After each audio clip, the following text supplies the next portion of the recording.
கர்த்தருடைய பரிசுத்த நாமத்திற்கு மகிமை உண்டாவதாக. தேவகுமாரரும் மனுஷகுமாரத்திகளும் என்ற தலைப்பிலே இன்றைக்கு ஒரு செய்தியை தியானிக்கப் போகிறோம். இந்த செய்தியை நம்முடைய தேவனாகிய கர்த்தருடைய கிருபையுள்ள கரங்களிலே கொடுத்து ஜெபிக்கலாம். அன்பின் தெய்வமே கர்த்தாவே, தேவகுமாரரும் மனுஷகுமாரத்திகளும் சம்பந்தம் கலந்தது உம்முடைய சித்தம் அல்ல என்பதை நாங்கள் வேதத்திலிருந்து அறிந்து கொள்கிறோம். இப்படி வேதத்திலே பலருடைய வாழ்க்கையிலே அதனாலே பலவிதமான இன்னல்கள் ஏற்பட்டதை நாங்கள் அறிந்து கொள்கிறோம். ஆண்டவரே, இது இப்பொழுதும் தொடர்ந்து கொண்டு இருக்கிறது. நல்ல விசுவாசமுள்ள வசனத்தை ஏற்றுக்கொண்ட தேவ புத்திரர், தேவகுமாரர், வசனத்தை ஏற்றுக்கொள்ளாத தேவனுடைய சபைக்கு அல்லது தேவனுடைய கிருபைக்கு உட்படாத பெண்களை விவாகம் செய்து கொள்கிறதுனாலே இன்றைக்கு உலகத்திலே பலவிதமான துன்பங்களை தேவகுமாரர் அனுபவித்துக் கொண்டிருக்கிறார்கள். அதனால் இந்த செய்தியிலே எங்களுக்கு தேவையான ஆலோசனைகளை தாரும். இதை கேட்கிறவர்களுக்கு இது ஒரு ஆறுதலாக இருக்க, விடுதலையாக இருக்க உதவி செய்யும். தொடர்ந்து பரிசுத்த ஆவியானவர் எங்களுக்கு சத்தியங்களை வெளிப்படுத்தி தாரும். இயேசுவின் இன்ப நாமத்தில் வேண்டுகிறோம் ஜீவனுள்ள நல்ல பிதாவே, ஆமேன். கர்த்தருடைய பரிசுத்த நாமத்திற்கு மகிமை உண்டாவதாக. தேவகுமாரரும் மனுஷகுமாரத்திகளும் சம்பந்தம் கலந்த பொழுது பூர்வத்திலே அவர்கள் பேர் பெற்ற பலவான்கள் ஆனார்கள். ஆனால் தேவனுடைய பார்வையிலே இது ஒழுங்கீனமாக இருந்ததினாலே அவர் பூமியை அழித்து போட்டார் என்று சென்ற செய்தியிலே நாம் தியானித்தோம். இப்பொழுது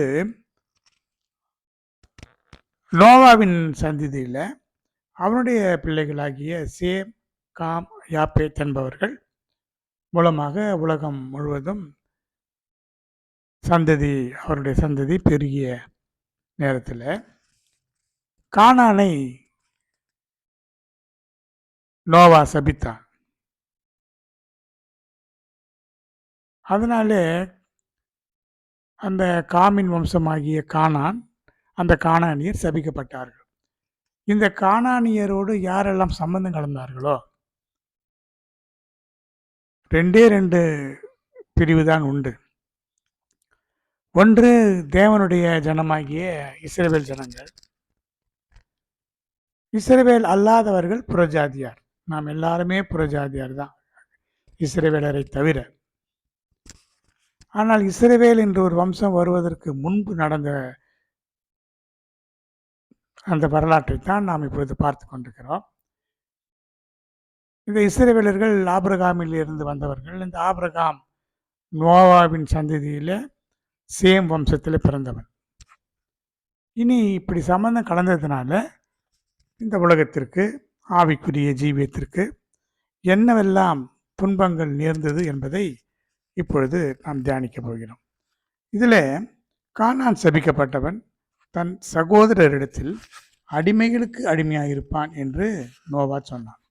இதற்கு என்ன விளக்கம் என்று சொன்னால், சேம், காம், யாப்பேத் என்ற 3 பேரும் அவர்கள் இந்த உலகத்தில் பழுகி பெருகி பூமியை நிரப்பப் போகிறார்கள். ஆனால் காம் சபிக்கப்பட்டான். ஆனால் காமுக்கு பதிலாக அவனுடைய சந்ததியில் வந்த கானானை மாத்திரம் சபித்தான். ஏனென்றால் காமுக்கு இருக்கக்கூடிய மற்ற பிள்ளைகளும் சபிக்கப்பட்டு போனால் அந்த சாபம் மிக பெரிதாக இருக்கும் என்று சொல்கிறதுனால ஒரே ஒருவனை, கானானை மாத்திரம் சபித்தான். அந்த கானானியர் மாத்திரம் சபிக்கப்பட்டார்கள். ஆனாலும் கர்த்தராகிய இயேசு கிறிஸ்து வந்த பொழுது சபிக்கப்பட்ட கானானின் வம்சம் அது யூதாவின் மூலமாக கானானியரின் பெண்களிலே திருமணம் செய்து அந்த வம்சத்திலே, யூதா வம்சத்திலே கர்த்தராகிய இயேசு கிறிஸ்து பிறந்தார். அந்த சாபத்தை அவர் நீக்கினார். ஆனாலும் கூட அந்த சபிக்கப்பட்ட வம்சத்திலே பழைய ஏற்பாட்டு காலத்தில் யாரெல்லாம் சம்பந்தம் கலந்தார்களோ அவர்கள் எல்லாரும் பலவிதமான பாதிப்புக்கு உட்பட்டார்கள். இப்பொழுதும் இருக்கிறது 2 விதமான கூட்டம்தான். ஒன்று தேவனை ஏற்றுக்கொண்டவர்கள், தேவனுடைய புத்திரர். ஏற்றுக்கொள்ளாதவர்கள் சாதாரண மனுஷகுமாரத்திகள். இந்த மனுஷ புத்திரரும், தேவ புத்திரரும் கலக்கும் பொழுது என்ன இன்றைக்கு வரைக்கும் என்ன விதமான துன்பங்கள் வருகிறது என்பதை நாம் தியானிக்க கூடியிருக்கிறோம். இப்படி சேமுடைய தேவனாகிய கர்த்தருக்கு ஸ்தோத்திரம். கானான் அவனுக்கு அடிமையாயிருப்பான். யாப்பேத்தை தேவன் விருத்தியாக்குவார். அவன் சேமுடைய கூடாரங்களிலே குடியிருப்பான். கானான் அவனுக்கு அடிமையாயிருப்பான் என்றெல்லாம் நோவா சொல்லுகிறதை நாம் பார்க்கலாம். இப்படி இந்த 2 கூட்டத்தாரும் நன்றாக இருந்தாலும், சேமும் யாப்பேத்தும் நல்ல நிலையில இருந்தாலும், கானான் அடிமையாக இருப்பான் என்று சொல்லப்பட்டபடி, இந்த கானான் வம்சம் ஒரு அடிமை வம்சமாகத்தான் இருந்தது. இன்றைக்கு கூட பார்த்தால் இந்த 3 வம்சம்தான் இந்த உலகத்தில் விருத்தியாக இருக்கிறது, பரவி இருக்கிறது. இதில் சேமின் வம்சம் என்று சொல்லும் பொழுது அந்த வம்சத்திலே ஆபிரகாம் பிறந்ததுனால அந்த ஆபிரகாமின் வம்சம், அந்த ஆபிரகாமின் மூலமாக உண்டான சந்ததிகள் எல்லாம் யார் என்று பார்த்தால் இந்த அரேபியர்கள் எல்லாம் இன்றைக்கு நல்ல நிலையில் இருக்கிறார்கள்.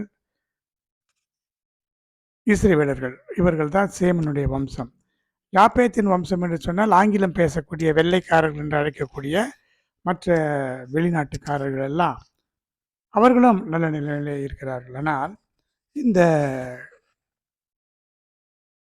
காமின் வம்சத்தைச் சேர்ந்த கானான், அந்த கானானுடைய வம்சம் என்று சொல்லும் பொழுது அவர்கள்தான் அடிமட்டத்திலே மிகவும் தாழ்மையான ஒரு சூழ்நிலையில் வேலைகள் செய்து கொண்டு, அடிமை வேலைகளை செய்து கொண்டு, பிழைப்புக்காக வேலை செய்து கொண்டு அப்படியெல்லாம் இருக்கிறவர்களை பார்க்கலாம்.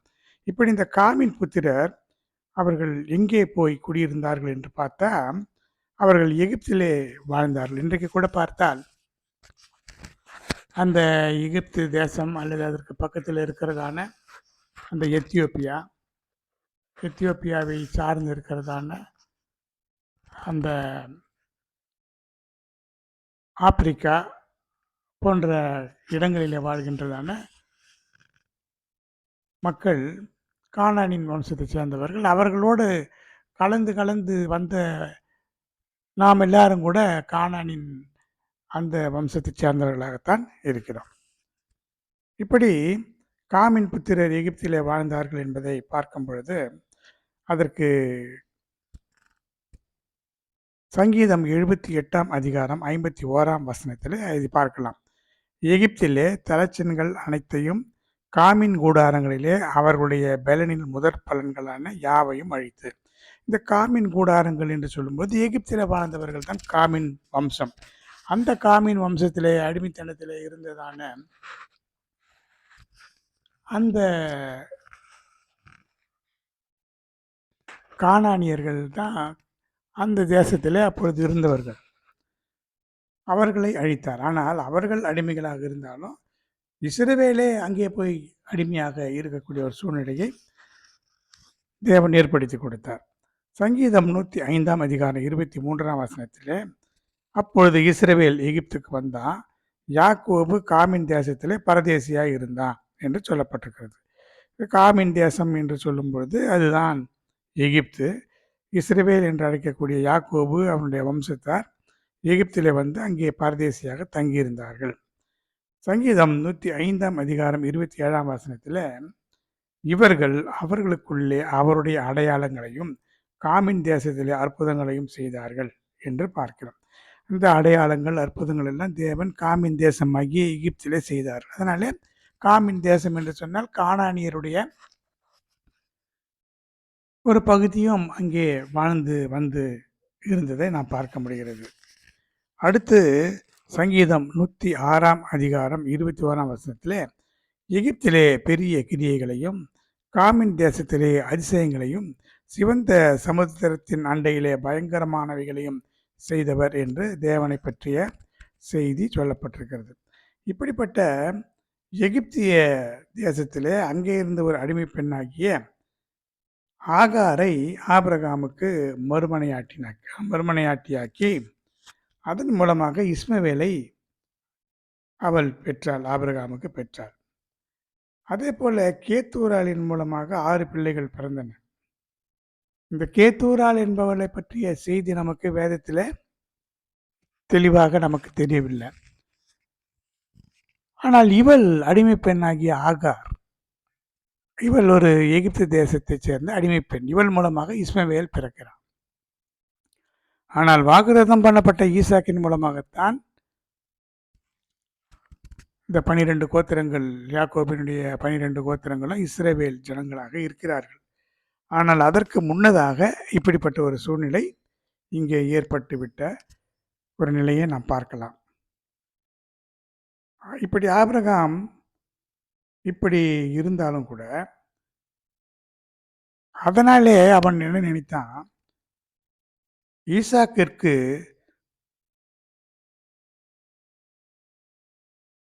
கானானியரிலே பெண் கொள்ளக்கூடாது என்பதிலே உறுதியாக இருந்தான். அதே போல யாக்கோபும் கானானியரிலே பெண் கொள்ள வேண்டாம் என்று ஈசாக்கு சொல்லிவிட்டான். காரணம், ஆபிரகாம் இப்படி அடிமை வம்சமாகிய கானானியரிடத்தில் சம்பந்தம் கலந்ததினாலே அவர்கள் துஷ்ட மனுஷராக தன் சகோதரனுக்கு எதிராக இஸ்மவேல் கூடியிருந்தான். இவர்கள் எல்லாம் ஒரே இரத்தத்திலே ஒரே குடும்பத்திலே பிறந்தவர்களாக இருந்தாலும் ஒருவருக்கு ஒருவர் விரோதமாக கிரியை செய்த ஒரு நிலைமையை நாம் பார்க்கலாம். இதைத்தான் கர்த்தராகிய இயேசு கிறிஸ்து சொன்னார், ஒரு மனுஷனுக்கு சத்துரு அவன் வீட்டாரே.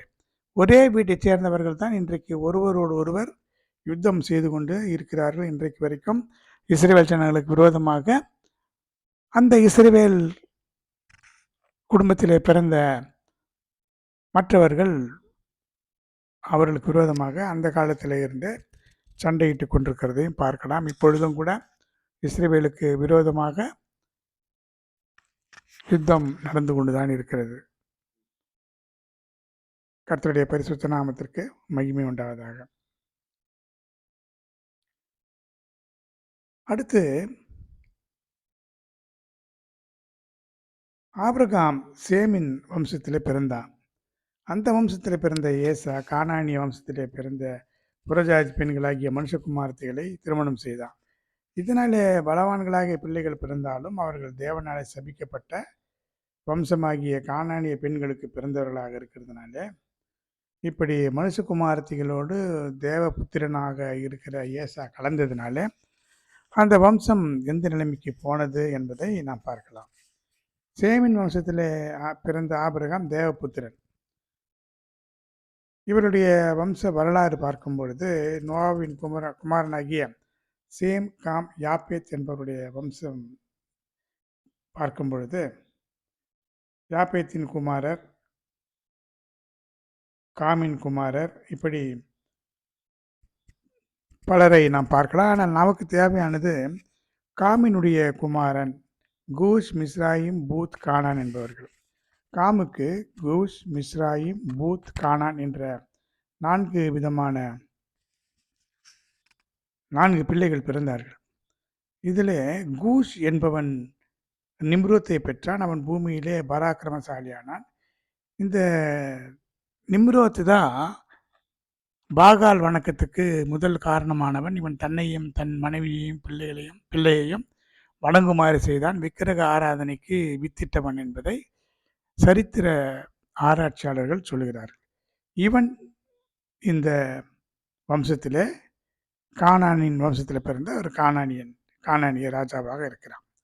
அடுத்து மிஸ்ராயிம் என்பவன் தான், அவன் கானானிய வம்சத்தில் காமுடைய குமாரனாகிய மிஸ்ராயிம். இவன் தான் எகிப்திலே இருந்த எகிப்தியர்கள்.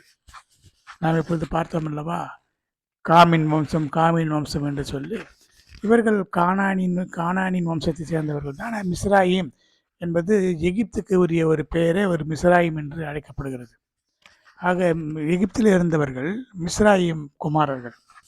அடுத்து கானான் என்பவன் தான் இங்கே கானானின் வம்சத்தை சேர்ந்தவர்கள், கானானியர்கள். இவர்கள் எருசலே வம்சத்திலே வாழ்ந்ததான பழங்குடியினர். அதற்கு பிறகு கர்த்தராகிய தேவனாகிய கர்த்தர் அவர்களை எல்லாம் அவருடைய வேசித்தனத்தினாலும் விக்கிரக ஆராதனையினாலும் தேசத்தை தீட்டுப்படுத்தினதினாலே அவர்களை துரத்தி விடுகிறார். அதற்கு பிறகுதான் இஸ்ரவேல் ஜனங்கள் வந்து எகிப்திலே அடிமைத்தனத்திலே இருந்ததான 400 வருட அடிமைத்தனத்தை விட்டு அவர்கள் இங்கே வந்து குடியேறினார்கள். அது இன்றைக்கு எருசலேம் நகரமாக இஸ்ரேல் என்ற நாடாக இருக்கிறது. இந்த கானானியர் அங்கங்கே சிதறி போனார்கள், அழிந்து போனார்கள். ஒரு சிலர் கலந்து கலந்து அப்படியே வாழ்ந்து கொண்டிருக்கிறார்கள். இன்னும் இந்த கானான் வம்சத்தில் யாரெல்லாம் மிச்சம் மீதி இருக்கிறார்கள் என்பது தெளிவாக நமக்கு தெரியாது. ஆனாலும் அவர்கள் அங்கங்கே இருக்கலாம். அடுத்து இந்த வம்சத்தில் பிறந்த இன்னும் ஒரு முக்கியமான ஆள் யார் என்று சொன்னால் பத்ருசீமையும் பெலிஸ்தரின் சந்ததிக்கு தலைவனாகிய கஸ்லூகீமையும் பெற்றான். இந்த மிஸ்ராயிம் என்று சொல்லக்கூடிய காவினுடைய குமாரன் யாருக்கு தகப்பன் என்று சொன்னால் பெலிஸ்தரின் சந்ததிக்கு அவன் தலைவன். இப்பொழுது கூட பாலஸ்தீனியர்கள் இஸ்ரேலுக்கு விரோதமாக யுத்தம் பண்ணி கொண்டிருக்கிறார்கள். இவர்கள் பெலிஸ்தியர்கள். இவர்கள் கானானியின் வம்சத்தைச் சேர்ந்தவர். இப்படி கானான் வம்சம் சபிக்கப்பட்ட போதும் இந்த சபிக்கப்பட்ட வம்சம் ஆசீர்வதிக்கப்பட்ட இஸ்ரேல் வம்சத்துக்கு விரோதமாக யுத்தம் செய்து கொண்டே இருக்கிறது. இப்படித்தான் இன்றைக்கு கூட தேவனுக்கு விரோதமாய் கிரியை செய்கிற குடும்பத்தில் இருக்கிற பெண்களை விவாகம் செய்து கொண்டால் அவன் தேவபுத்திரனாக இருக்கவே முடியாது. அவனுக்கு எப்போதும் துன்பம் இருந்து கொண்டே இருக்கும். வீட்டிலே ஒரே பிரச்சனை இருந்து கொண்டிருக்கும். அவன் தேவனை நோக்கி வாழ்ந்து கொண்டிருப்பான். இந்த பெண் பூமியை நோக்கி வாழ்ந்து கொண்டிருப்பாள். 2 பேரும் 2 துருவங்களாக இருக்கிறதுனால குடும்பத்தில் பலவிதமான குழப்பங்கள், வேதனைகள் இருந்து கொண்டே இருக்கும். ஒன்று இவன் திரும்பி வந்தால் இவன் சாதாரண மனுஷகுமாரனாய் போய்விடுவான். அது பின்மாற்றத்தில் போய்விடும். ஆனால் இவளை இந்த மனுஷகுமாரத்தியை தேவகுமாரத்தியாக மாற்ற வேண்டும். இதுதான் முக்கியம். இதைத்தான் நாம் மிகுந்த கவனத்தோடு செய்ய வேண்டிய ஒரு காரியம். இல்லாவிட்டால் இவ்வளவு பாடுபட்டு இந்த விசுவாசத்தை காத்துக்கொள்ள முடியாதபடி இருக்கும். கர்த்தருடைய பரிசுத்த நாமத்திற்கு மகிமை உண்டாவதாக. அடுத்ததாக பார்க்கும் பொழுது கானானியரை பார்க்கும்போது சீதோன், அந்த சோதம் கொமாரா இதெல்லாம் அவருடைய எல்லைகளாக இருந்தது. இந்த சீதோன் என்று அழைக்கப்படுகிறது வந்து கானானுடைய மூத்த குமாரன் சீதோன். இந்த சீதோன் தான் அந்த பட்டணம் கூட அழிக்கப்பட்டது. சோதம் குமாரா பட்டணம் அழிக்கப்பட்டது. இதற்கு காரணம் அவருடைய அக்கிரமத்தின் மிகுதி என்பதை நாம் அறிய முடிகிறது. அடுத்து சேமனுடைய வம்சத்தை பார்க்கும் பொழுது ஜலப்பிரளயம் உண்டாகி 2 வருஷத்துக்கு பிறகு சேம் 100 வயதான பொழுது அர்பக்சாத்தை பெற்றான். அந்த வம்சத்தில் பிறந்த நாகோர் தேராகை பெற்றான். தேராகை பெற்ற அவன் தேராகு 70 வயதான போது ஆபிராம், நாகோர், ஆரான் என்பவர்களை பெற்றான். இந்த ஆபிரகாமும் நாகோரும் தங்களுக்குள்ளே பெண் கொண்டார்கள். ஆபிரகாமுடைய மனைவிக்கு சாரா என்று பெயர், நாகோருடைய மனைவிக்கு மில்கால் என்று பெயர். இவள் ஆரானுடைய குமாரத்தி. இப்படி இவர்கள் சம்பந்தம் கலந்தார்கள். இந்த ஆபிரகாம் யார் என்று பார்த்தால் அவன் ஒரு கல்தேய வம்சத்தைச் சேர்ந்த ஒரு மனிதன். அவன் ஒரு விக்கிரக ஆராதனை செய்யக்கூடிய குடும்பத்திலே பிறந்தவனாக இருந்தாலும் தேவன் அவனை தெரிந்து கொண்டு அவன் மூலமாக பிறக்கிற சந்ததியை தனக்கு சொந்தமான சந்ததியாக உருவாக்க வேண்டும் என்று அவர் மனதிலே திட்டம் வைத்து கொண்டார். இப்பொழுது தேவபுத்திரர் மனுஷகுமாரத்திகள் என்பதை நாம் சென்ற செய்தியிலேயே நாம் தியானித்தோம். இருந்த போதிலும் தேவபுத்திரர் யார், மனுஷகுமாரத்திகள் யார் என்பதை பார்க்கும் பொழுது இந்த தேவபுத்திரர் என்று சொல்லும் பொழுது மனுஷன் நன்மை தீமை அறியத்தக்கவனாக நம்மில ஒருவனை போல ஆனதுனால அவனை ஜீவ விருட்சத்தின் கனியையும் பறித்து புசித்து என்றென்றைக்கும் உயிரோடு இராதபடி செய்ய வேண்டும் என்று நினைத்தார். ஏன் என்றென்றைக்கும் அவன் உயிரோடு இருக்கக்கூடாதபடி செய்தார் என்று சொன்னால் அவனுக்குள்ளே ஆத்மா மரணமடைந்து விட்டது. அந்த மரணமடைந்த ஆத்மாவை சரியாக்க வேண்டும், இல்லாவிட்டால் நீண்ட காலம் அவன் வாழ்ந்த பிரயோஜனம் இல்லை. அதனாலே அவன் ஜீவ விருட்சத்தின் கனியை புசிக்கக்கூடாதபடிக்கு அவன் எடுக்கப்பட்ட மண்ணை பண்படுத்த ஏதேன் தோட்டத்தில் இருந்து அவனை அனுப்பிவிட்டாரே தவிர அவன் தேவனுடைய சந்நிதியிலே தான் இருந்தான். ஆதாமுடைய வம்சம் தேவனுடைய சந்நிதியிலே இருந்தது என்பதை நாம் இந்த வேத வசனத்தின் மூலமாக பார்க்கலாம். அதற்கு பிறகு ஆதாமுக்கு சேத் என்ற ஒரு குமாரன் பிறந்தான். அந்த சேத் பிறந்த பிறகு அந்த மனுஷர் கர்த்தருடைய நாமத்தை தொழுது கொள்ள ஆரம்பித்தார்கள். இங்கே தான் தேவனை வழிபடுகிற ஒரு வம்சம் சேத், ஆதாமுடைய வம்சமாகிய சேத் பிறந்த பிறகு தேவனை வழிபடக்கூடியவர்களாக இவர்கள் மாறினார்கள். இவர்கள் தேவபுத்திரர். இவர்கள் தேவனுடைய சந்நிதியை விட்டு துரத்தப்படவில்லை. இவர்கள் தேவனுடைய சந்நிதியிலேயே அந்த ஏதேன் தோட்டத்துக்கு சற்று வெளியே இருந்தார்கள். ஆனால் ஏதேன் தோட்டத்திலே இருந்து அனுப்பப்பட்டு விட்டார்கள். எனவே இவர்கள் தேவனுடைய புத்திரர் என்று அழைக்கப்படுகிறார்கள். ஏன் தேவனுடைய புத்திரருக்கு ஒரு அடையாளம் என்ன என்று பார்த்தா, கர்த்தராகிய இயேசு கிறிஸ்து சொல்லுகிறார், தேவர்களாய் இருக்கிறீர்கள் என்று நான் சொன்னேன் என்பதாய் உங்கள் வேதத்தில் எழுதியிருக்கவில்லையா? தேவ வசனத்தை பெற்றுக்கொண்டவர்களை தேவர்கள் என்று சொல்லியிருக்க. வேத வாக்கியமும் தவறாததாய் இருக்க, பிதாவினால் பரிசுத்தமாக்கப்பட்டும் உலகத்தில் அனுப்பப்பட்டும் இருக்கிற நான் என்னை தேவனுடைய குமாரன் என்று சொன்னதினாலே தேவ தூஷணம் சொன்னாய் என்று நீ சொல்லலாமா? ஆக தேவனுடைய வசனத்தை ஏற்றுக்கொண்டு தேவனை வணங்குகிறவர்கள், வழிபடுகிறவர்கள், இவர்கள் தேவனுடைய புத்திரர் என்று அழைக்கப்படுகிறார்கள். இவர்கள் தான் தேவகுமாரர் என்று அழைக்கப்பட்டார்கள். இப்படி தேவனை ஏற்றுக்கொள்ளாமல் தேவனை வணங்காமல் இருக்கிற சாதாரண மனிதர்கள், அவர்கள் மனுஷனுக்கு பிறந்த மனுஷகுமாரர்கள். இவர்கள் தேவனாலே பிறந்த தேவனுடைய புத்திரர். ஏனென்று சொன்னால் தேவனுடைய வசனத்தை ஏற்றுக்கொண்டவர்கள், அந்த வசனத்தினாலே பிறந்தவர்கள். கர்த்தராகிய இயேசு கிறிஸ்து சொல்லியிருக்கிறார் பாருங்க, நீங்கள் உங்கள் பிதாவாகிய பிசாசினால் உண்டானவர்கள், ஆனால் தேவனுடைய புத்திரர் தேவனுடைய வசனத்தினாலே பிறந்தவர்கள். வசனம் என்று சொன்னால் என்ன? வார்த்தை. தேவனுடைய வார்த்தையினாலே பிறந்தவர்கள். அவர்கள் தேவனை ஏற்றுக்கொண்டு தேவன் சொன்ன வார்த்தைகளுக்கு கீழ்ப்பட்டு அப்படி நடக்கிறவர்கள்.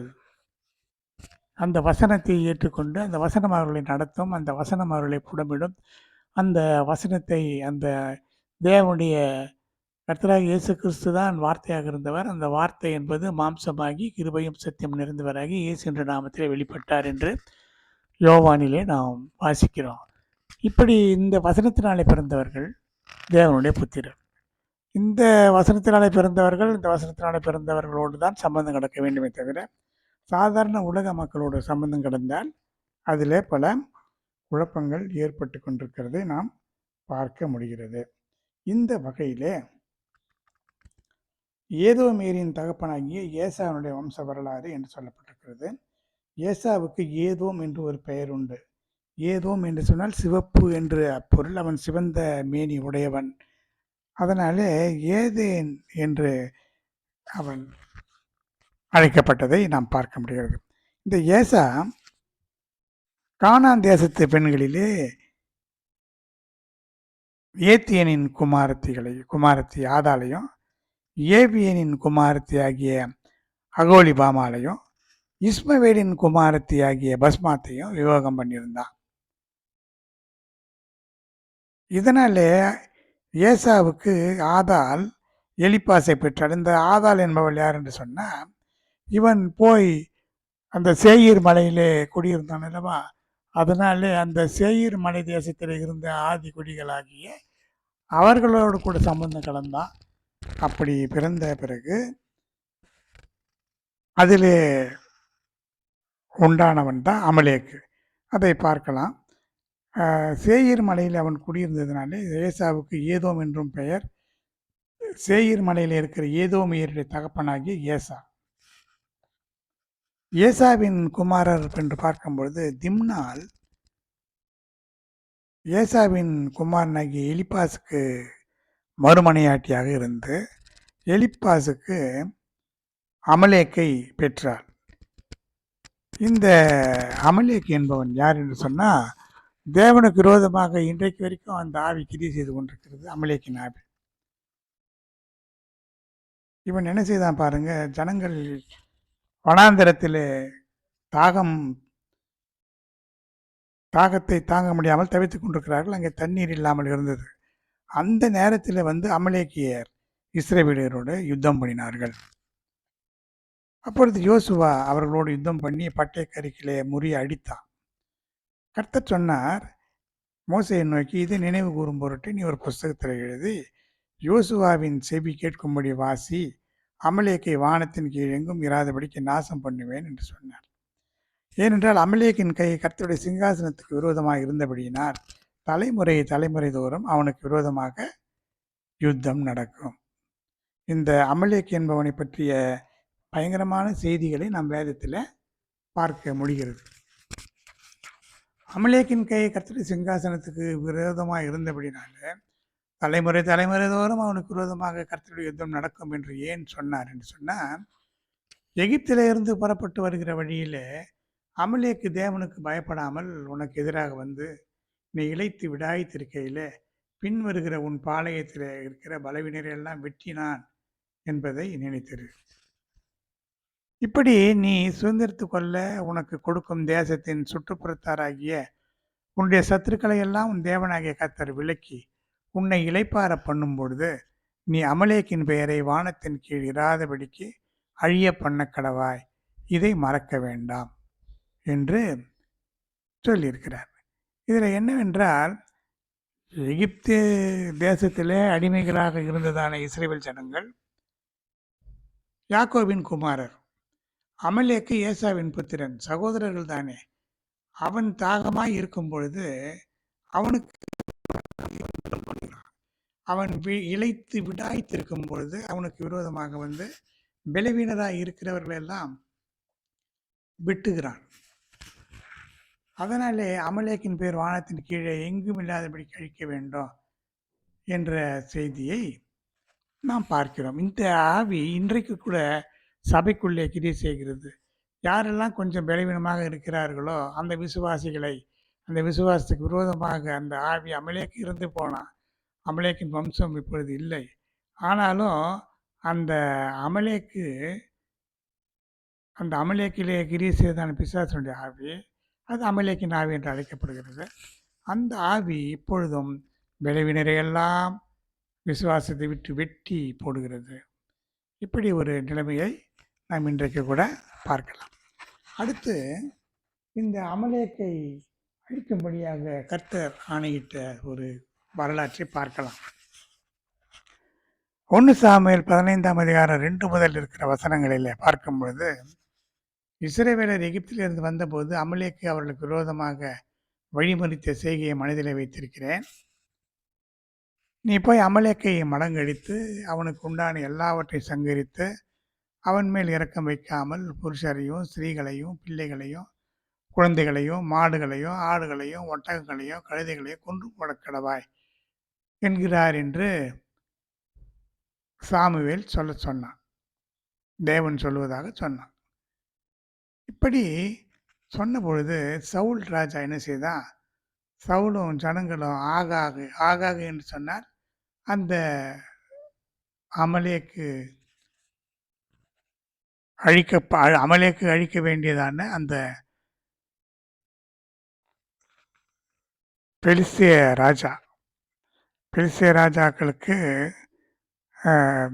அந்த அமலேக்கியருக்கு தலைவனாக இருக்கக்கூடிய அந்த ராஜாவுக்கு ஆகாக் என்று பெயர். அவன் என்ன செய்கிறான், ஆடு மாடுகளிலே முதல் தரமானவைகளை சவுல், இரண்டாம் தரமானவைகளையும் ஆட்டுக்குட்டிகளிலே நலமான எல்லாவற்றையும் அழித்து போட மனதில்லாமல் தப்ப வைத்து அற்பமானவைகளையும் உதவாதவைகளையும் சகல வஸ்துகளையும் முற்றிலும் அழித்து போட்டார்கள். அப்பொழுது சாமுவேல் சொல்கிறான், இரண்டங்கம் பண்ணுதல் பில்லி சூனிய பாவத்துக்கும், முரட்டாட்டம் பண்ணுதல் அவபக்திக்கும், விக்கிரக ஆராதனைக்கு சரியா இருக்கிறது. நீர் கர்த்தருடைய வார்த்தையை புறக்கணித்தபடியினாலே அவர் உன்னை ராஜாவா இராதபடிக்கு புறக்கணித்து தள்ளினார் என்று அவன் சொன்னான். இதற்கு காரணம் என்ன? இந்த ஏதோம் என்று அழைக்கப்படுகிறதான ஏசா தேவையில்லாமல் அவன் வாழ்ந்தது வேண்டுமானாலும் கானானிய தேசத்திலே இருந்திருக்கலாம். ஆனால் கானானியரோடு சம்பந்தம் கலந்து கானானியருடைய வம்சத்திலே பின்பு சேயீர் மலையிலே போய் அங்கே இருக்கிற ஜனங்களோடு, அந்த மலை ஜாதி ஜனங்களோடு கூட சேர்ந்து அங்கே ஒரு பெண்ணை விவாகம் பண்ணி இப்படி அவன் தன்னுடைய வம்சத்தை, ஒரு தேவையில்லாத ஒரு வம்சம், இஸ்ரவேலுக்கு விரோதமாய் கிரியை செய்கிறதான ஒரு வம்சத்தை அவன் உருவாக்கிவிட்டான். அதனாலே தான் கர்த்தர் சொன்னார், நான் யாக்கோபை சிநேகித்தேன், ஏசாவை வெறுத்தேன் என்று சொல்லி. இப்படியெல்லாம் தேவனுடைய பிள்ளைகளுக்கு விரோதமாக கிரியை செய்யும் பொழுது கர்த்தர் அவனை எப்படி விரும்ப முடியும்? அதனால் என்ன நடந்தது? இப்படி அமலேக்கின் ராஜா ஆகாக் என்று அழைக்கப்படுகிறான் அல்லவா? இந்த அமலேக்கினுடைய ராஜா தான் ஆகாக் என்று அழைக்கப்படக்கூடியவன். இவர்களெல்லாம் தாவீது ஆட்சிக்கு வந்த பிறகு இந்த அமலேக்கியரை எல்லாம் தேடி போய் அங்கங்கே பதுங்கி இருந்தவர்கள், அங்கங்கே இருந்தவர்கள் எல்லாம் நிறைய பேரை பிலிஸ்தியர்கள், அமலேக்கியர்கள் போன்ற சத்துருக்களை எல்லாம் அவன் அழித்தான். ஆனாலும் அதிலே இருந்து தப்பி போனவர்களிலே அமலேக்கின் ராஜாவாகிய ஆகாக் என்று அழைக்கப்படுகின்ற அந்த கூட்டத்தில் இருக்கிறதான ஆகாகியனாகிய ஆமான் என்கின்றவன் இஸ்ரவேல் அனைத்துக்கும் விரோதமாக இஸ்ரவேலரை அழிக்க திட்டமிட்டான் என்று எஸ்தர் புத்தகத்தில் வாசிக்க முடிகிறது.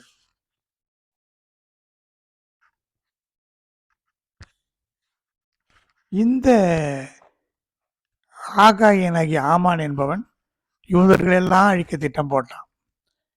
ஏறக்குறைய நமக்கு வேதத்திலே தெரிந்த ஒரு ஆகாகின் வம்சத்தைச் சேர்ந்தவர்கள். ஆகாக் என்றால் அந்த அமலேக்கின் வம்சத்தில் இருக்கிற ராஜாவுக்கு ஆகாக் என்று பெயர். இந்த வம்சத்தைச் சேர்ந்த ஆகாக் என்பவனை எஸ்தர் ராஜாத்தியும் மொர்தெகாயும் சேர்ந்து அவர்கள் யூதர்களை அழிக்க முடியாதபடிக்கு இவர்களை எல்லாரையும் அழித்து போட்டார்கள். காரியம் மாறுதலாய் முடிந்தது. யார் யாரை அழிக்க வேண்டும் என்று நினைத்தார்களோ அதற்கு விரோதமாக இவர்கள் அழிக்கப்பட்டு போனார்கள். இதுதான் தேவனுடைய ஒழுங்காக இருந்தது. கர்த்தருடைய பரிசுத்த நாமத்திற்கு மகிமை உண்டாவதாக. அடுத்ததாக இந்த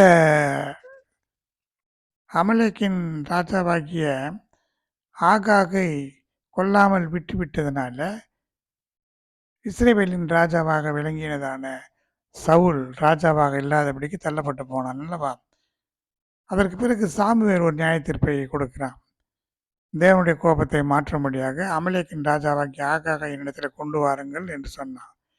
ஆகாகும் சந்தோஷமாக அவனிடத்தில் வந்தான். மரணத்தின் கசப்பு அற்று போனது நிச்சயம் என்று சொல்லி ஒப்பு கொடுத்தான். அப்பொழுது சாமுவேல், உன் பட்டயம் ஸ்திரீகளை பிள்ளையற்றவளாக்கினது போல ஸ்திரீகளுக்குள்ளே உன் தாயும் பிள்ளையற்றவள் ஆவார் என்று சொல்லி சாமுவேல் கில்காலிலே கர்த்தருக்கு முன்பாக ஆகாகை துண்டித்து போட்டான். இப்படி அந்த ராஜா மரித்து போனான். அடுத்து இந்த ஏசாவின் வம்சத்திலே பார்க்கும் பொழுது அது புதிய ஏற்பாட்டின் காலத்திலே கூட ஏசாவின் வம்சத்தார் தொடர்ந்து வந்தார்கள். யார் என்று சொன்னால் இந்த ஏதோமியர் என்று அழைக்கப்படுகிறதான ஏசாவின் வம்சத்தார் இதுமேயர் என்று ஏரோதியர் என்று அழைக்கப்பட்டு அப்பொழுது ரோமாபுரியை ஆட்சி புரிது அந்த ரோம் நகரத்தை ஆட்சி செய்து கொண்டிருந்த அந்த ரோமர்களுக்கு இவர்கள் பிரதிநிதிகளாக ராஜ பிரதிநிதிகளாக இருந்து சில ராஜ்யங்களுக்கு தலைவர்களாக அவர்கள் ஆண்டு கொண்டிருந்தார்கள். அந்த வகையில் பார்க்கும் பொழுது ஏரோது ராஜா என்று அழைக்கப்படுகிறதான ஏரோதியர் அப்பொழுது அங்கே வாழ்ந்து வந்தார்கள். ஜனங்களை ஆண்டு கொண்டிருந்தார்கள், இஸ்ரேல் ஜனங்களை கூட. இப்படி ஏரோதியர் என்று அழைக்கப்பட்ட இவர்கள் கர்த்தராகிய இயேசு கிறிஸ்து அவருடைய குழந்தை பருவத்திலேயே அவரை கொல்ல வகை பார்த்தான் என்பதை நாம் மத்திய 2ஆம் அதிகாரம் 16-17 வசனங்களிலே பார்க்கலாம். ஏரோது தான் சாஸ்திரிகளாலே வஞ்சிக்கப்பட்டதை கண்டு மிகுந்த கோபமடைந்து ஆட்களை அனுப்பி தான் சாஸ்திரிகளிடத்திலே திட்டமாய் விசாரித்த காலத்தின்படியே பெத்லகேமிலும் அதன் சகல எல்லைகளிலும் இருந்த 2 வயதுக்கு உட்பட்ட எல்லா ஆண் பிள்ளைகளையும் கொலை செய்தான். ஏனென்றால் எல்லா ஆண் பிள்ளைகளையும் 2 வயதுக்கு பிறந்தது முதல் 2 வயதுக்கு உட்பட்ட எல்லா ஆண் பிள்ளைகளையும் கொலை செய்தால் அதிலே கர்த்தராகிய இயேசு கிறிஸ்துவும் கூட இருப்பார் என்று அவன் நினைத்தான். இதற்கு காரணம் ஏரோதின் இடத்திலே கிரியை செய்ததான பிசாசனுடைய ஆவி. அப்படி செய்தது இந்த ஆவி இந்த அமலேக்கின் வம்சத்தைச் சேர்ந்த அந்த அமலேக்கின் ஆவி இவர்களிடத்திலே கிரியை செய்தது. அது இன்றைக்கு வரைக்கும் கிரியை செய்து கொண்டுதான் இருக்கிறது. புலம்பலும் அழுகையும் மிகுந்த துக்கம் கொண்டாடலுமாகிய கூக்குரல் ராமாவிலே கேட்கப்பட்டது. ராகேல் தன் பிள்ளைகளுக்காக அழுது அவைகள் இல்லாதபடியினால் ஆறுதல் அடையாதிருக்கிறாள் என்று எரேமியா தீர்க்கதரிசியாலே உரைக்கப்பட்டது அப்பொழுது நிறைவேறியது என்று பார்க்கிறோம். இது மட்டுமல்ல,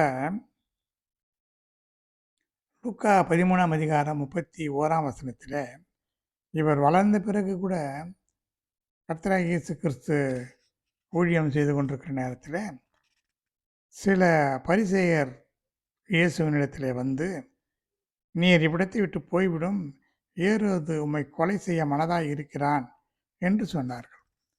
இப்படி ஏன் கொலை செய்ய வேண்டும்? இந்த தேவனுடைய ராஜ்யத்துக்கு விரோதமாக அமலேக்கு கிரியை செய்தான் என்று வேதத்தில் சொல்லப்பட்டிருக்கிறது. தேவனுடைய ராஜ்யத்துக்கும் அமலேக்குக்கும் என்ன தொடர்பு என்று சொன்னால், பிசாசின் ஆரம்ப காலத்தில் இருந்தே அவன் தேவனுக்கும் தேவனுடைய ராஜ்யத்துக்கும் தேவனுடைய ஜனங்களுக்கு விரோதமாக கிரியை செய்கிறான். தேவனுடைய ராஜ்யம் என்பது என்ன? ஆரம்பத்திலேயே தேவன் வானத்தையும் பூமியையும் படைத்தார். வானத்திலே அவர் மனுஷனுக்கு தேவையான ராஜ்யத்துக்கு தேவையானவற்றையெல்லாம் செய்து வைத்திருந்தார். மனுஷன் உலகம் தோன்றுவதற்கு முன்னதாகவே மனுஷன் எப்படி இருக்க வேண்டும், அவனுக்கு உள்ள ராஜ்யத்தை எல்லாம் ஆண்டவர் திட்டம் போட்டு வைத்திருந்தார். மனுஷனுக்கு சியோன் நகரத்தை, சியோன் என்ற அஸ்திபாரமுள்ள நகரத்தில் எருசலேம் என்ற நகரத்தை, மகிமையுள்ள ஒரு தேசத்தை அவர் ஏற்படுத்தி வைத்திருக்கிறார். ஆனால் அங்கே இருந்ததான லூசிஃபர் என்கிறதான பிரதான தூதனானவன் அதை போய் பார்த்து, எனக்கு இது வேண்டும், மனுஷனுக்கு எதற்கு, எனக்கு இது வேண்டும் என்று சொல்லி தன் மனதிலே அவன் நினைத்தான். நான் வானத்துக்கு ஏறுவேன், மேகங்களுக்கு மேலாக என் சிங்காசனத்தை உயர்த்துவேன், தேவனுடைய ராஜ்யத்துக்கு தேவனுக்கு இணையாக நான் அந்த வடபுறத்தில் இருக்கிற சீயோன் பருவத்தில் வீற்றிருப்பேன் என்றெல்லாம் அவன் மனதில் நினைத்ததும் அந்த பெருமை மேட்டிமை அவனுக்குள்ளே வந்ததுனால தேவன் அவனை கீழே தள்ளி போட்டார். அப்படி அவனுக்கு என்று ஒரு சிங்காசனம், ஒரு ராஜ்யம் இருந்தது. அதையும் அவன் இழந்து பூமியிலே சுற்றி அலைந்து திரிந்து கொண்டிருக்கிறான். ஆனால் தேவன் தன்னுடைய ராஜ்யத்துக்காக ஜனங்களாகிய நம்மை ஏற்படுத்தி வைத்திருக்கிறார். அதனால தேவனுடைய ராஜ்யத்துக்கு விரோதமாக அவன் கிரியை செய்கிறான். அவன்தான் தேவனுடைய ராஜ்யத்துக்கு போக முடியவில்லை, தேவனுடைய சிங்காசனத்துக்கு போக முடியவில்லை. அதனாலே அவன் என்ன செய்கிறான், அவனுக்கென்று நியமிக்கப்பட்டிருக்கிறதான பாதாளத்துக்கு அவன் தகுதியுள்ளவன் என்று அவனுக்கு தெரியும். அதனாலே அவன் எரிகிற அக்னியும் கந்தகமும் எரிகிற நரகத்துக்கு தள்ளப்படும் பொழுது அவனோடு கூட சேர்ந்து நம்மிலும் சிலர் கூட போக வேண்டும் என்பதற்காக தேவனுடைய ராஜ்யத்துக்கு விரோதமாக கிரியை செய்து யாரும் தேவனுடைய ராஜ்யத்தை அடையாதபடிக்கு ஜனங்களை கெடுத்து கொண்டிருக்கிறான். பாவம் செய்து கொண்டு ஜனங்கள் தேவனுடைய மகிமையை இழந்து இப்படியாக ஜனங்கள் இந்த உலகத்தாலே கரைப்பட வேண்டும். கண்களின் நிச்சய, ஜீவனத்தின் பெருமை, மாம்சத்தின் நிச்சை, இப்படி இந்த உலகத்துக்குள்ளே நம்மை புரட்டி எடுக்க வேண்டும். சபையிலே ஒரு நல்ல ஒரு ஸ்தானத்திலே நாம் இல்லாதபடிக்கு அதை தள்ளிவிட வேண்டும். இதுதான் அவனுடைய நோக்கமாக இருக்கிறது. இதுதான் தேவனுடைய ராஜ்யத்துக்கு விரோதமாக அவன் கிரியை செய்கிறதுனால இந்த பூமியின் கீழ் எங்கும் இராதபடிக்கு அமலேக்கை அதம் பண்ணினது மாத்திரமல்ல, ஆனால் அவனுடைய ஆவி இன்றைக்கும் இந்த பூமியிலே கிரியை செய்கிறது. இந்த அமலேக்கை நாம் எப்படி மேற்கொள்ள முடியும் என்று சொன்னால், வனாந்தரத்திலே மோசேயும் ஆரோனும் இருக்கும் பொழுது இந்த அமலேக்கு வந்து அவர்களுக்கு விரோதமாக யுத்தம் செய்யும்பொழுது மோசே தன் கைகளை வானத்துக்கு நேராக உயர்த்தி கொண்டிருந்தான். அந்த கை தாழ்ந்து போகும்பொழுது அமலேக்கு மேற்கொண்டான். உயர்த்தி இருக்கும் பொழுது யோசுவா மேற்கொண்டான். அதுபோல இந்த ஆவிகளை நாம் எப்படி மேற்கொள்ள வேண்டும் என்று சொன்னால், கைகளை உயர்த்தி தேவனை மகிமைப்படுத்தி ஸ்தோத்திரம் பண்ணுவதன் மூலமாகவே இந்த ஆவிகளை துரத்த முடியும். இந்த ஆவிகளுடைய அந்த பொல்லாத வல்லமையை நாம் மேற்கொள்ள முடியும். ஒருவேளை நாம் ஜெபிக்கிறோம் அல்லது தேவனுடைய காரியங்களை செய்கிறோம், பிசாசு வந்து நமக்கு விரோதமாக கிரியை செய்கிறான் என்று சொன்னால், நாம் செய்ய வேண்டிய ஒரு காரியம் கைகளை உயர்த்தி ஜெபிக்க வேண்டும். இதை பல பரிசுத்தவான்கள் ஆரம்ப காலத்திலே இருந்த இதை செய்து கொண்டிருக்கிறார்கள். ஸ்தோத்திரத்தினாலே கிருபை பெருகும். நிறைய பரிசுத்தவான்கள் கைகளை உயர்த்தி ஸ்தோத்திரம் செய்து கொண்டே இருப்பார்கள்.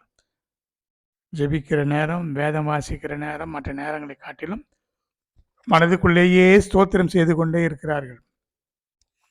இதனாலே அவர்களுக்கு என்ன நன்மை உண்டாகிறது? ஸ்தோத்திரத்தினாலே அவர்களுக்கும் கிருபை பெருகுகிறது.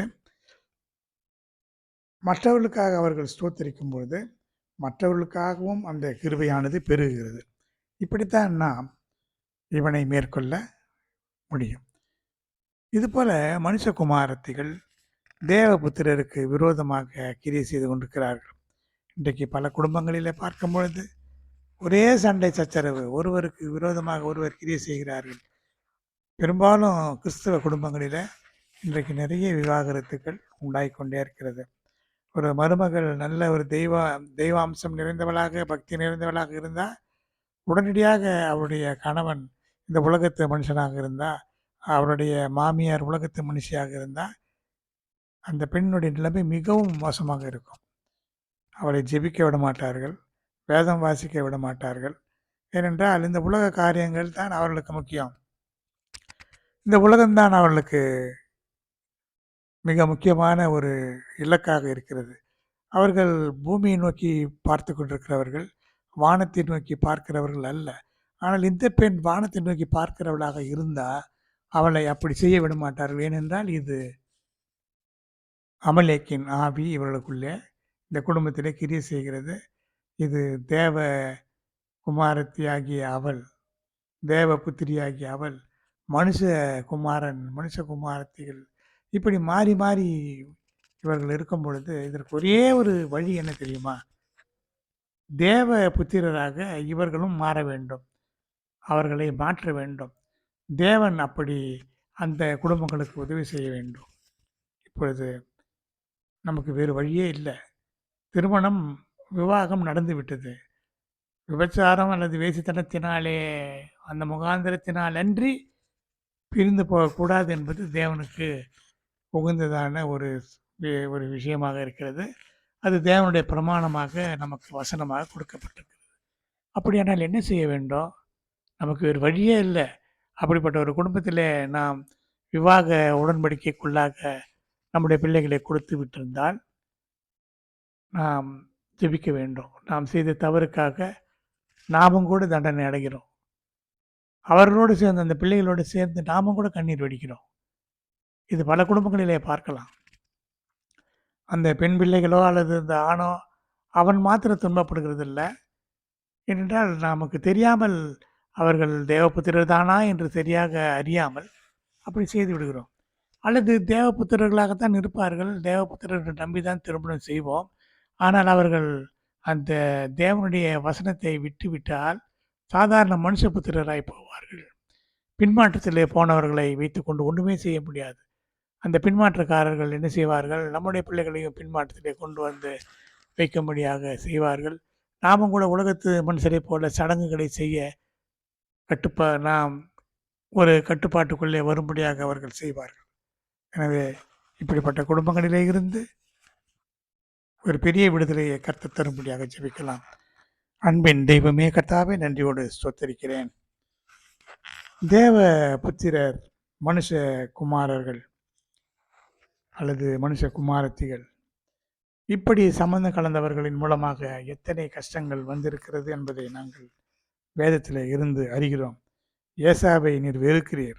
காரணம் அவன் செய்ததான, அவனுடைய சந்ததி செய்ததான காரியங்கள் அப்படிப்பட்டவைகள். அப்படி இல்லாதபடிக்கு உம்முடைய ஜனத்தை பாதுகாத்துக் கொள்ள இப்படிப்பட்ட குடும்பங்கள் பல உண்டு ஆண்டவரே.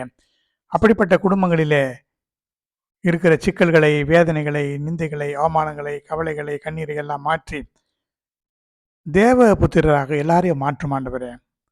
இந்த மனுஷ குமாரத்திகள் தேவபுத்திரராக மாறட்டும். கர்த்தராகிய இயேசு கிறிஸ்து என்கிறதான எங்கள் தேவன் மாறாவின் கசப்பை மாற்றக்கூடிய ஒரு மரமாக அங்கே போடப்பட்டாரே, அதுபோல இந்த குடும்பத்திலே இந்த பெண்களோ அல்லது இந்த ஆண்களோ போடப்பட்டிருக்கலாம். அவர்கள் போடப்பட்டதின் நோக்கம் அந்த குடும்பத்தின் மாறாவை, கசப்பை மாற்றும்படியாகவே என்பதை நாங்கள் அறிந்திருக்கிறோம். இப்படி ஒரு பெரிய ரட்சிப்பை இந்த குடும்பத்திலே செய்யணுமே ஆண்டவரே. இந்த குடும்பத்திலே போனவர்கள் ஒருவேளை பிள்ளைகள் கஷ்டப்படலாம். ஆனால் அதெல்லாம் உம்முடைய மகிமைக்கு பாத்திரமாக, உம்முடைய மகிமைக்கு ஏற்றதாக, உம்முடைய மகிமையை பிரகாசிக்க பண்ணும்படியாக, உமக்கு சாட்சியாக அவர்கள் ஜீவிக்கும்படியாக அவர்களுக்கு கிருபையை தாரும் ஆண்டவரே. தொடர்ந்து அவருடைய கண்ணீரை எல்லாம் துடைத்தருளும், உடைய நாமத்தை மையப்படுத்தும். இயேசுவின் இன்ப நாமத்தில் வேண்டுகிறேன், ஜீவனுள்ள நல்ல பிதாவே, ஆமென். என் ஆத்துமாவே கர்த்தரை ஸ்தோத்திரி, முழு உள்ளமே பரிசுத்த நாமத்தை ஸ்தோத்திரி. என் ஆத்துமாவே கர்த்தரை ஸ்தோத்திரி, கர்த்தர் செய்த சகல உபகாரங்களை மறவாதே. ஆமென். ஸ்தோத்திரம், ஸ்தோத்திரம், ஸ்தோத்திரம், ஸ்தோத்திரம், ஸ்தோத்திரம்.